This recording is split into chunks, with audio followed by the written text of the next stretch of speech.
Hey quilters, it's Patti Carey of Pattispatchwork. Thanks for joining me in the For the Brave Quilt-along event celebrating the 10th anniversary of Northcott's iconic Stonehenge Stars and Stripes collection. Together we're going to make this stunning Quilts of Valor size quilt. Last month we made block 1. This month we're on to block 2. Here's what you need to get started. In addition to the C6 pieces we cut last month, we're also going to use fabrics F, G, and H. We're going to cut all the pieces of these 3 fabrics. We're going to take our G1 squares and we're going to lay an H3 piece in opposite corners of 1 square. I've drawn a diagonal line and we're going to stitch 1/4 inch each side of that line. I like to place the top square on top of the bottom square. Now we stitch 1/4 inch down the other side of that drawn line. Then we cut apart along the line and we finger press our seams toward fabric H. We're going to take another H3 square and place it in the remaining corner of our G1. And we're going to stitch 1/4 inch each side of the line, chain piece both of these units. Our stitching line will be in the V created by the 2 fabric H patches. Now we stitch down the other side of the line, chain piecing both units. We cut upon the line and we press our seams toward fabric H. Now it's time to put our center block together. We take 1 F2 square for G4 pieces and our flying geese units. We chain piece column 2 to column 1. I got the second piece in row 1, sewing it to the first piece in row 1. Then we chain piece the second piece in row 2 to the first piece in row 2. And finally, we add the second piece in row 3 to the first piece in row 3. These units are all connected by the chain. We place it back in our layout so that we can add column 3 to column 2. I'm going to pin them together so that they stay perfectly positioned. We're sewing the third piece in row 1 to the second piece in row 1.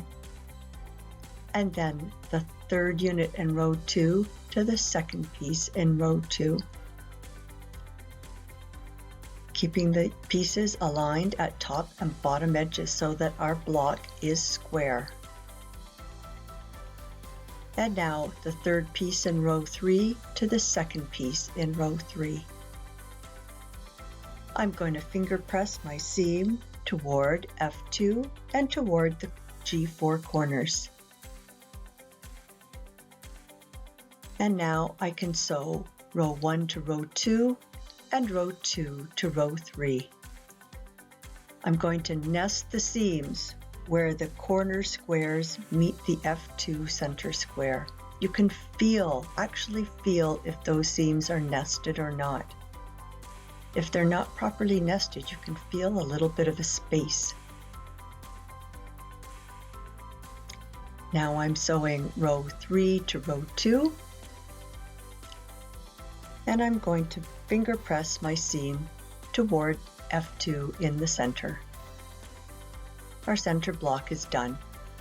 Let's move on to our 2 at a time half square triangles using G2 and C6.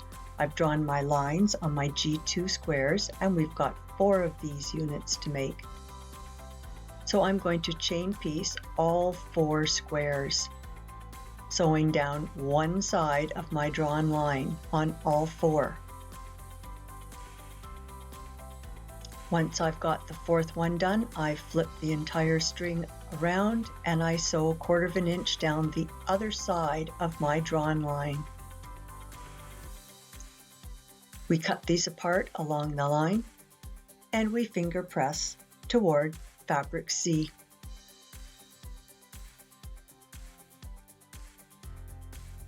Now we can make our corner units. These are done as a 4-patch 2x2. We sew the second piece in the first row to the first piece in the first row. Then we'll take the second piece in the second row and add it to the first piece in the first row. Those are the components for one corner unit. Let's repeat that 3 times. We'll chain piece these as whole corner units. It makes it so much easier to sew these together.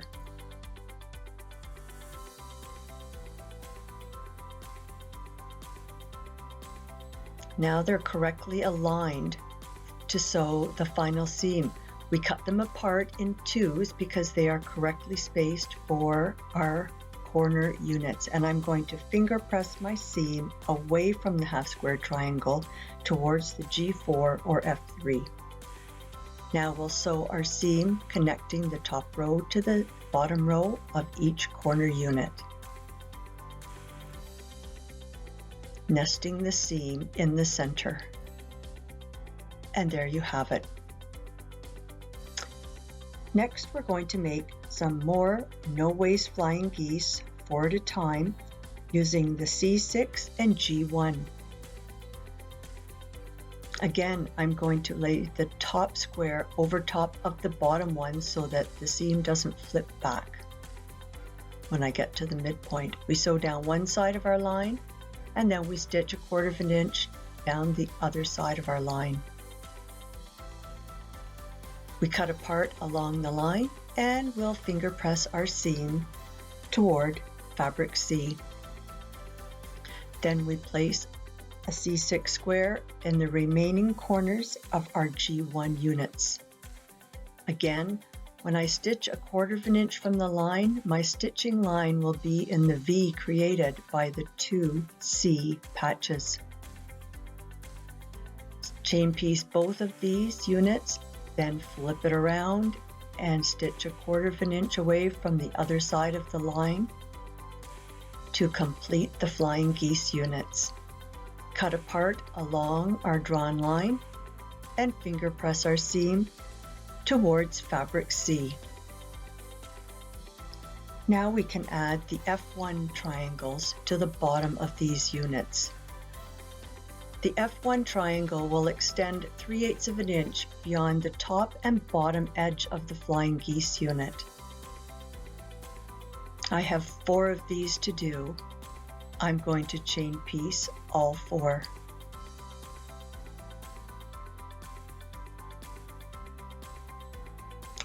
I'm going to finger press my seam toward fabric F.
When I sew from the outer tip, H is on top and I don't like that.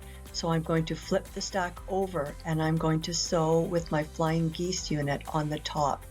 Therefore, I'm going to align my H3 patch so that it crosses 1/4 of an inch from the right edge. And then I can line up my bottom tip with the outer tip of my flying geese unit. I can make sure that those seams at the midpoint of the flying geese unit don't inadvertently get flipped back the wrong way.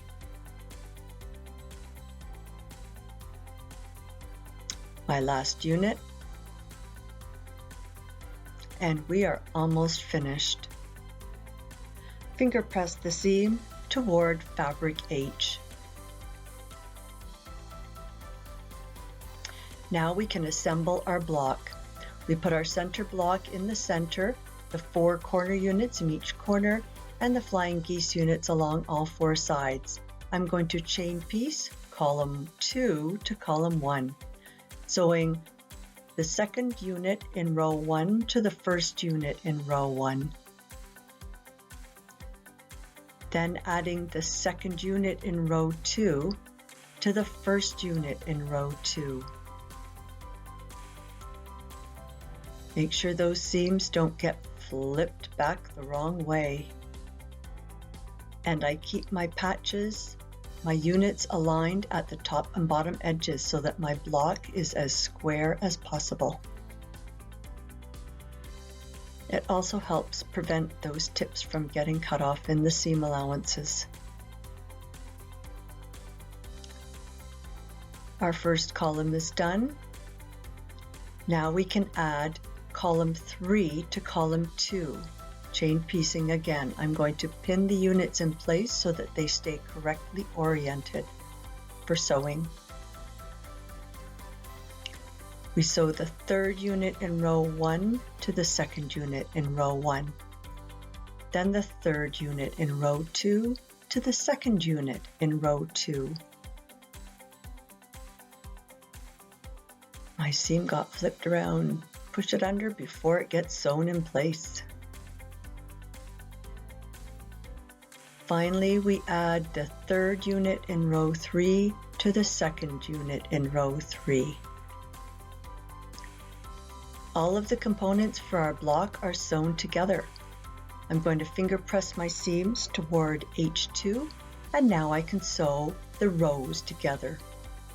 Row 1 to row 2, nesting the seams where the corner units meet our center block unit.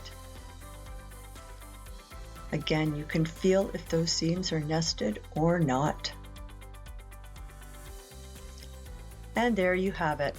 Our block is done. I'm going to finger press my seams toward fabric H. And here you have block 2. Be sure to head on over to Northcott's Instagram page to enter the month 2 giveaway for some awesome prizes. If you have not already done so, also head over to my website, Pattispatchwork.com, to sign up for the For the Brave Quilt-along newsletter. In it, I'll be sharing extra tips and tricks each month to help you get your blocks done. Thanks for stopping by, and we'll see you next month for block 3.